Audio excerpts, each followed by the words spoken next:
Sveiki visi, šioje pamokoje kalbėsime apie dvi funkcijas, tai yra date ir time, kurių pagalba galima įvairiai atvaizduoti datą ir laiką. Taigi pirmoji funkcija date, iš karto ją atvaizduokime, funkcija date. Ir ši funkcija turi du parametrus, tai yra datos formatas ir tos datos reikšmė, tai yra timestamp reikšmė. Tačiau kol kas mes naudosime tik datos formatą. Tai tarkim į ilgoji, kuri funkcija tai supranta kaip metus ir mums atvaizduos dabartinius metus. Toliau atskirkime viską brūkšniu, toliau mėnuo, brūkšnelis, diena, tarpas valandos, 2 minutės, 2 sekundės ir štai rezultatas. Ir kaip matote, atnaujinus puslapį data keičiasi, kadangi tiesiog atvaizduoja būtent šią datą. Tačiau jeigu mes nurodysime kokią nors, tarkim,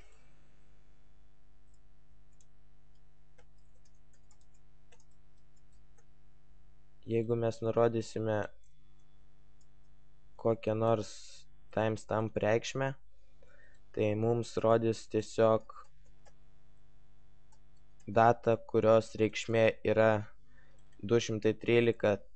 Tai pagrindė, kas yra timestamp, jūs galite sužinoti puslapyje ts.3dev.lt. Taip pat jums rodys dabartinę timestamp reikšmę ir taip pat galėsite atlikti nedidelius konvertavimo veiksmus iš datos į šią reikšmę ir iš tos reikšmės į datą. Ir, kaip minėjau, pasiskaityti plačiau apie tai.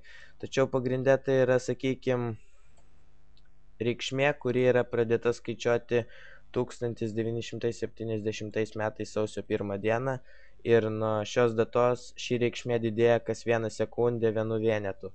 Taigi, tarkim, atvaizduokime timestamp reikšmę, funkcija time, ir štai, dabartinė reikšmė yra tokia ir kas sekundę jį kinta. Tiesiog prie jos yra pridedamas skaičius 1. Ir tiesiog ši reikšmė didėja štai nuo šios datos. Ir didėja jinai kas sekundę. Ir pagal šią reikšmę mes galime atvaizduoti datą, tarkim, štai reikšmė. Ir būtent šios reikšmės datą mes norime atvaizduoti. Ir štai, taip. Štai mums data būtent štai šios reikšmės. O tai jau yra dabartinė reikšmė ir ji kinta. O ši data nekinta, kadangi mes tiesiog nurodėme funkcijai date, būtent, kad norime matyti tik šios reikšmės datą. O čia yra dabartinė data, kuri yra pagal nutylėjimą tai yra, čia mes nurodome, kad norime matyti šios reikšmės datą, o čia automatiškai funkcija supranta, kad, sakykime, jį tiesiog rodo štai šios reikšmės datą, štai čia. Ir kadangi mes nenurodome, jį tiesiog pati supranta, kaip atvaizduoti būtent dabartinę datą pagal štai šią reikšmę. Ir kaip matote, jos kinta labai panašiai.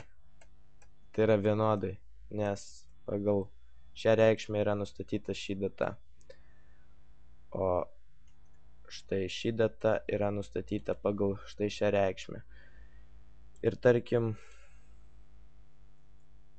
pagrindė tai viskas, tiesiog mes tai naudosime kitose pamokose, todėl mes turime bent minimaliai tai žinoti. Ir laukite kitos pamokos ir prenumeruokite kanalą ir viso.